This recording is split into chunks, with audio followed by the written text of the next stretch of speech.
Welcome to the Tipping Point Show. I'm Jimmy Evans. Listen, I've got a guest today, Pastor Larry Huck.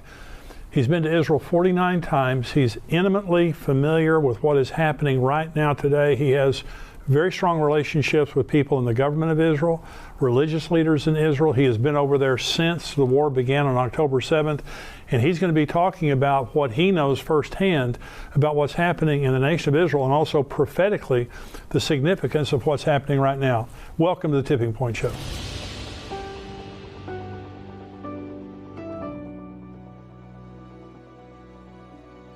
Larry, thank you so much for joining me today. My honor. I'm really, really glad to be here with you, Jimmy. Well, you know, I said in the introduction, you know, you've received awards from the nation of Israel because of your faithful service and devotion to them for many years, not without a price. Yep. I think anyone who stands up for Israel, there's a price that you pay, but there is an eternal reward that we know of. There is. That God's going to bless those who bless Israel, curse those who curse Israel. And so you have relationships on many levels with the political leaders, religious leaders in Israel. And I want to kind of focus in this talk about what's happened since October 7th, the anti-Semitism, the wars and things like that. But just tell me, in your conversations with some of the leaders of Israel, what are they saying? What are they thinking? Well, you know, right after the war started, I really felt God speak to me to go over there and show my support and stand with Israel. And I was actually at the airport in JFK, and all these Jewish men are getting ready to get on the plane, and this man walks up to me and says, "Are you Israeli?" And I said, "No." And he goes, "I didn't think so." He goes, "Why are you going to Israel? Who are you? Why are you going to Israel?" Because the war had just begun. And I said, "Well, I'm Larry Huck." And the guy goes, "Oh, I know who you are. I've heard of you." And he said, "I just brought hostages to speak to Congress to help get America to stand with Israel." And so when I went over there, Jimmy, it was so sad, because what happened on October 7th is beyond anything that we can imagine. And you and I are about to view a video of that at the embassy in Israeli embassy in D.C. And you know, when I came back, I saw some of the video that you and I are going to see. I talked to hostage relatives. I talked to people that were there. And I later said, I want to apologize for calling Hamas animals, because that's an insult to animals. What they did is nothing more than demonic. But all Israel was seeing is all these pro-Hamas, pro-Palestinian demonstrations. And so from the guy who picked me up at the airport, my driver, to our security, our bodyguards, to politicians, they were tears in their eyes seeing Christians, Gentiles, being vocal and standing up with the nation of Israel. And like I said, we need, the further we get away from October 7th, I'm fearful that we're going to forget why Israel has to defeat this enemy. And Israel is, and I talked about this with politicians over there. I talked about this with army officers. I talked about this with civilians, with religious leaders. Israel not only has the right, but they have the obligation to defeat this enemy. But what we need in America or Australia or England, we need to understand they're fighting that fight not just for themselves, they're fighting that fight for us, because this is a battle between good and evil. Yeah. This is a battle between civilization and barbarianism, and it's a battle that has to be won. The same people that attacked Israel, you know, you hear on one of the reasons I went over is, one is they kept saying on the media, well, this didn't happen. It didn't really happen. It was made up by Israel. Another thing they said, it wasn't as bad as Israel's making it out. And Jimmy, I stood there in those homes. I stood home after home after home after home after home, where people were butchered and slaughtered in their bomb shelters. The bomb shelters have no locks on the doors, because they're made not to keep terrorists out. They're made because Gaza's right there. They're made if rockets come in and it collapses the house, rescuers can come in and push those doors open. And so we talked to officials that caught Hamas, and they said what we did, the families would go in there and try to hold that door closed. And Hamas said we would hear babies crying, we would hear women crying, and we would just keep shooting until there were no cries anymore. Or if they couldn't get them out, some of them grabbed a rope or grabbed a bathrobe or a towel and held it where the bullets were going through the door. If they couldn't get them out, they set the place on fire and burned them alive. And so this is evil, evil, evil. Nobody would do these things except by a demonic force. And so what we've got to realize is that, you know, this is not only fulfillment of Bible prophecy for Israel, this is fulfillment of Bible prophecy with us standing or not standing with Israel. I've done dozens and dozens of interviews, and this really is for the church, Jimmy, I believe, an Esther moment. That when Mordecai said to Esther, and so many Christians, it baffles me, and I love doing this with you because you are so vocal on Bible prophecy, and you're very, very vocal on standing with Israel. Mordecai said to Esther, if you're silent during this time, don't think you and your family are going to escape. But then he says, but God will raise somebody up that will stand with Israel. And so what God is saying is two things. One, if you're silent, Genesis 12 says, I will bless those who bless Israel, and I will curse those who curse Israel. He said, if you're silent, you and your family are going to pay the price. And you mentioned in your book about Amalek. Yeah. And about Haman being a descendant Absolutely. of that same spirit. This is the spirit of Amalek, and it's the spirit that wants to annihilate Israel. And I've said before, and this is what you're saying about demonic, anti-Semitism is not an ideology, because you can't articulate it. That's right. It's a spirit. It's a spirit of hatred toward the Jews that can articulate the reason why. It can only say that it wants to destroy them. That's all. That's all it is. That's all. And so this is demonic. It's also, I was watching the football playoffs the other night, and Larry, through the football playoffs, there were advertisements against anti-Semitism, okay, which is great. Yeah. They need to be there. Yeah. But can you imagine the day and time that we live in? It's so global. And in my neighborhood, about 3 weeks ago, there was a pro-Palestinian protest in my neighborhood, about a mile from my house. Yeah. And about 100 people yelling on loudspeakers, apartheid state, genocide, all this kind of stuff. And in my neighborhood, I was shocked at how many cars are going by honking in support. Yeah. And that's why Christians have to stand up and not fear standing up for Israel. And be educated on why we're standing up for Israel. You know, let me address that in two ways. First off, the spirit of Amalek is, it doesn't matter what it costs me, I'm going to kill Jews.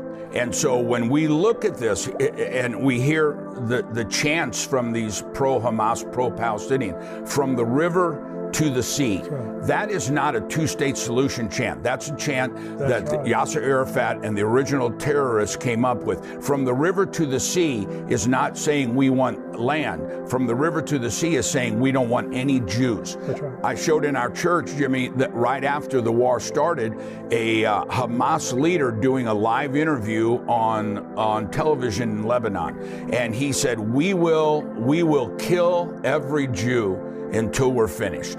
And the lady said, until you get the two-state solution. He goes, no, until there is no more Israel left. And the thing that Americans and the rest of the world need to understand is, on October 7th, when Israel was attacked, there was a ceasefire. You know, we're hearing everybody say, we need a ceasefire. There was a ceasefire in 1948. Israel didn't break that. There was a ceasefire in 1967. Israel didn't break that. Ceasefire in 1973. Israel didn't break that. Ceasefire on October 7th. Israel didn't break that. Right. Israel has had a ceasefire and one peace.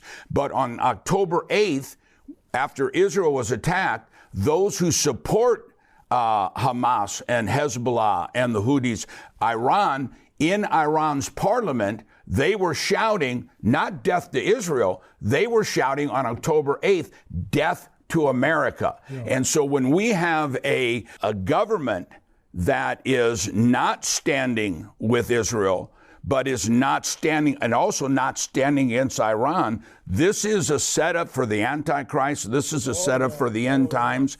And the spirit of Amalek says, you know, where did the spirit of Amalek first come from? When Israel came out of Egypt, Israel was going this way. The people of Amalek were over here. They came in behind Israel. Israel wasn't even heading towards them. No rhyme, no reason. They came in. And what does the Bible say? It says they attacked the weak, the women, the elderly, and the children. And God says, you will fight the spirit of Amalek for the rest of your life until the Messiah comes. On the day of the attack, the Torah portion for all of Israel was the portion of Noah. And it says, the world will be filled with violence. The word violence in Aramaic is Hamas. And he said, but at the end, this violence will be utterly destroyed. And so what we're seeing is a wake-up, I believe in all my heart, a wake-up call to the church, saying you better stop playing games. You better get serious about serving God. I think in a lot of ways, the church world has gotten kind of lukewarm, and we're just kind of going through the motions in a lot of ways. And this needs to be a wake-up call to realize when God prophesies something in the Bible, it is going to happen. And anti-Semitism, you know, we were talking about, look how fast this is changing. It was just a few months ago, I was doing an interview, and I said, to be anti-Semitic would not be politically correct. The new anti-Semitism is not down with the Jew. The new anti-Semitism is down with Israel. But since October 8th, this thing has come out of the closet, and instead of just saying down with Israel, you're seeing chanting all over the world, Hitler was right, the gas chambers were right, and so there's a rise of anti-Semitism, and this is a prelude to the very spirit that's going to be in the end times with the Antichrist, with the anti-God, with one world government, and this is a time, just like in Esther, that we need to make a choice. Hey, I want to invite you to come to our Tipping Point Conference that's coming up this year, September 21st, 2024 at Fellowship Church right here in the Dallas-Fort Worth Metroplex. We're expanding the conference this year to be Friday night and all day Saturday. I'll be there along with Pastor Jack Hibbs. He's going to be our special speaker on Friday night, along with Dr. Mark Hitchcock, Max Lucado, best-selling Christian author of all time, my dear friend, also a great prophecy teacher, Pastor Ed Young, Billy Crone, Jonathan Cahn. We have a great lineup of speakers. You're going to be there to worship, to fellowship, and to learn about what God is saying to us in these special times. I want you to come to the Tipping Point Prophecy Conference. If you're an endtimes.com subscriber, you get a 50% discount. Go right now and sign up. Well, it's a lot of pastors, and you and I are both pastors. You know, you want to be sensitive to people, and you don't want to be a mean, angry preacher, but you have to speak the truth. And when you speak the truth, some people won't like it. That's right. And they may leave your church. But if those people leave because of truth, did you really want them there? That's right. As loving as we can be, as gracious as we can be, we stand for Israel. And there are many Christians, Larry, that do not stand with Israel. Yeah. Replacement theology. Yeah. And they think, I heard a very famous preacher, this is back in the 80s, and he said, Israel is an armpit of a nation in the Middle East, and who should care? This was the very famous guy. And so, and I challenged him on it when I heard him say it. And so this is something that is spouted out there. Let's go through several issues, because when people hear all the dialogue right now that's going on related to Israel, one of the things that you're hearing is about the genocide that's happening in Gaza. Right. Okay. So now I want you to respond to this. Yeah, genocide in Gaza, right. And so there are 2 million residents of Gaza. Right. I think the death count right now of the Palestinians or the Gazan residents is 11,000. That's about 1/2 of 1% of the population. Genocide is wiping out a people. Right. Israel could wipe out the Palestinians in Gaza one day. In one day. Absolutely. They could kill all of them. Israel is the only army in the world, Jimmy, and you know this, that telephones in and said, we're coming in. That's right. Get the civilians out of here, dropping leaflets in. But the word genocide means the annihilation of a people. Right. And what you're hearing on the news is that Israel has been causing and is causing genocide of all the Palestinian people. In 1948, when Israel became a nation, there were 750 to 800,000 Palestinians in that land. Right. Today, there are 5.5 million. So if that's genocide, Israel needs to get their numbers correct, because it's not a genocide, it's a growth. It's not a genocide of Palestinian people. And, you know, Jimmy, I think one of the most important issues is you see these signs all the time talking about Israel is occupying the land. Let's look first off, where did the name of Palestine come from? Right. Okay. You know, well, this has always been the land of Palestine. The name Palestine doesn't exist in the Quran. Jerusalem doesn't exist in the Quran. The name Palestine came from the time, right after the time of Jesus, when Rome occupied all that land. And Rome could defeat Israel physically, but they never could get them to bow down to the false gods. And so the Roman emperor hated the Jews so much, he made a decree. He said, I don't want to ever hear the name Israel again. I don't ever want to hear the name of Judea and Samaria again. From now on, we name this land Palestine. Now, Rome ruled everything, so they controlled the maps, they controlled everything. So the name of Israel, the name of Judea and Samaria were eliminated, and he said, we're now going to call this Palestine, after the Philistines, which were an enemy of Israel. Right. The Philistines were a little bitty part of land, kind of where Gaza is now, between Israel and Egypt. The Philistines weren't even Arab. The Philistines were descendants of Greece. They were a war type of people, but they weren't Arabs. But he said, these are the people that hate Israel, and so we're going to name their land after these people. During the Babylonian captivity, the Philistines were taken into captivity and never returned. So there's never been a Palestinian state. There's never been a Palestinian flag. There's never been a Palestinian government. This is all modern fallacy that the world has embraced as if it's historical fact. Where this happened is that in 1948, well, we'll go back for 400 years, from 1517 to 1917, all of that land, all what we call the Middle East, was ruled by the Ottoman Empire. The Ottomans were not Arabs. They are Muslim, but they're not Arabs. So all of this is the Ottoman Empire, not Philistine, not Arabs, the Ottoman Empire. When the Ottoman Empire partnered with Hitler in World War I, they were defeated, and so the Allied forces came in and said, okay, here's the Middle East. We're going to divide this up. It's not the Ottoman Empire anymore. So here's Lebanon, here's Syria, here's Transjordan, here's Iraq, Iran, here's Egypt, here's the land of Israel. From 1917, you have the Balfour Declaration, you have the San Remus Declaration, and all of this land was divided.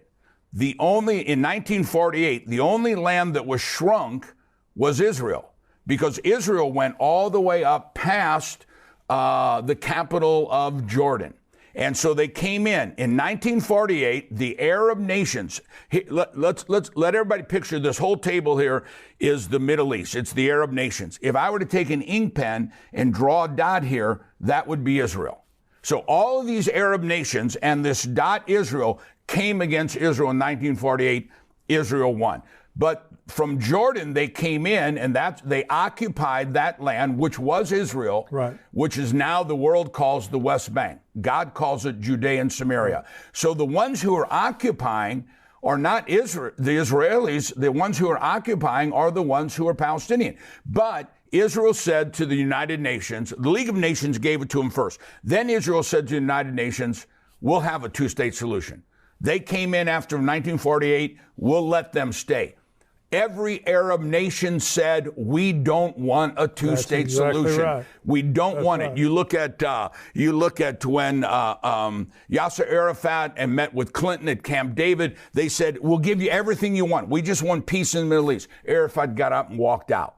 And so when Lebanon, Syria, Jordan, Egypt, Israel, Iran, Iraq were all given, this land in 1948 was given to the land, the people, the Jewish people, the land of Israel. Nobody else had to change their borders.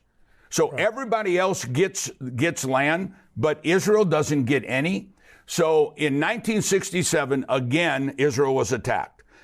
Israel miracle victory in the battle, 1973. So during this time, Yasser Arafat, the terrorist, hired a PR firm out of New York. The middle guy's name was Anderson. It was 3 names. And they said, how do we change the world perspective on the Arab nations and Israel? And he said, Israel's this dot. The Arab nations are Goliath and Israel's the David.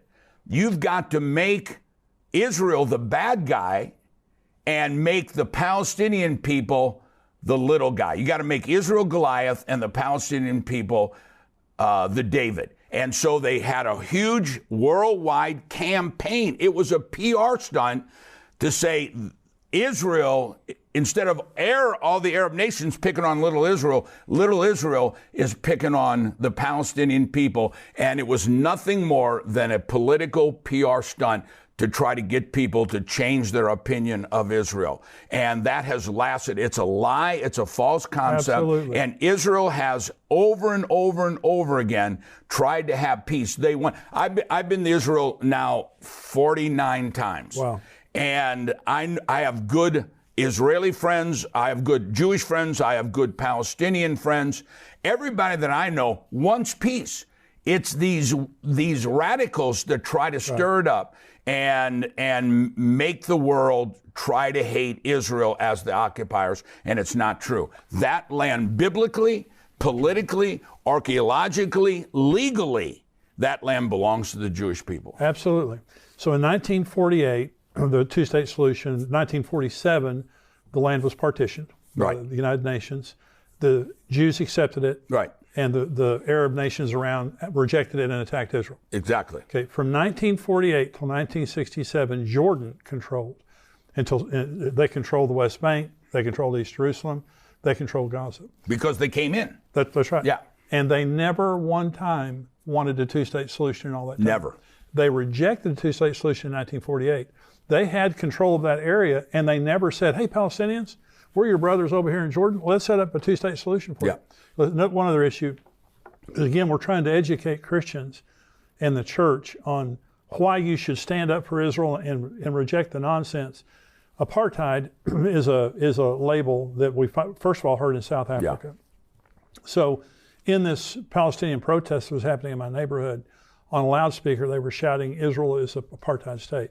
Now, apartheid means one group of people is controlling and excluding everybody else. That's not true in Israel. Not true. So the Knesset is made up of Muslims, Jews. Absolutely. And you know, the Knesset, which is the Israeli government, is made up of Christians, of Jews, of Muslims. Show me any Muslim country that has exactly Christians and Jews. And we talk about, there were some people that fled out of there because the Arab war that the Arabs started.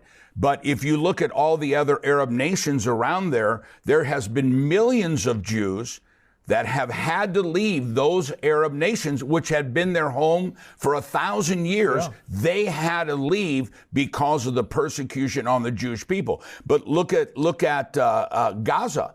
In 2005, they once again said land for peace. Land for, when President Trump was getting ready to run for the second term, he asked me to come up, and I met with his advisor, Jason Greenblatt, to Israel, myself and 5 or 6 other pastors. And so he said, Pastor Larry, what about land for peace? I said, it'll never happen. It won't happen. They don't want it. And I said, picture the Dallas Cowboy football stadium, and that's the Arab nation. A matchbook down in the corner. And they're saying, give us half that matchbook, and now we'll have peace. I said, that's what happened in 2005. That's right. They said, give us Gaza. Gaza could have been a new Singapore. It could have been. It was unbelievably beautiful. They removed all these Jewish people out of there. They inherited all these farms and beautiful beaches and hotels. Since 2005, there has been, Jimmy, as you know, hundreds and hundreds of millions of dollars pumped into Gaza. And I just watched a Hamas leader on television probably about 3 or 4 weeks ago. And this interview said, of the hundreds of millions that have come in Gaza, you have 500 miles of underground tunnels for Hamas soldiers, but you don't have one bunker for Gaza civilian. There you go. And he said, we're here for the soldiers. Let the UN worry about the civilians. And so when we're talking about, you brought up genocide, they use civilians, yes, they use Israeli civilians, and they use their own civilians. I saw an interview of a Hamas woman calling for God to judge Hamas, a civilian from Gaza, calling for God to judge Hamas because they're using her and her children as pawns in this and putting their own people to danger. And so there has never been, in reality, number one, there's never been a Palestine. That's number one. There's never been a Palestine. That's a modern day PR New York firm invention. That for 400 years, it was the Ottoman Empire. And so the whole concept of land for peace is a false concept. They'll tell you this themselves.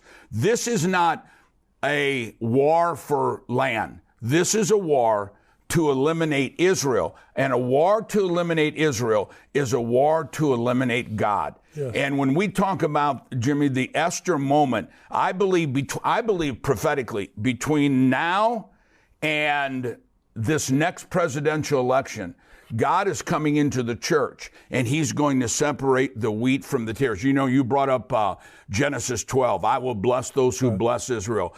In Hebrew, there's a teaching called the avos, or the avot of something. That word means the father. What births what follows. And if you have the 10 commandments, none of those commandments work without the first one. Right. If you have put on the armor of God, none of those work unless you have the first one. And the avos of all blessings, the father of all blessings, is Genesis 12. Right. I will bless those who bless Israel, but I will curse those who curse Israel. So that's true for individuals, that's true for ministries, that's true for nations. And I really believe that God is shouting Bible prophecy, get ready. And I believe for those of us who stand with Israel and stand with righteousness and stand with the Bible, we're getting ready to see the greatest outpouring of God's blessing that the church has ever seen. Those who are silent and don't say anything and don't stand up for Israel, I think there's a separation of tares and wheat, because it's not just I will bless those who bless you, I'll curse those who curse you. And that's why it's so important that we stand up, educate the church on what's really happening, what is the historical fact of the land of Israel. Well, I hope you enjoyed that interview. Listen, this is a 50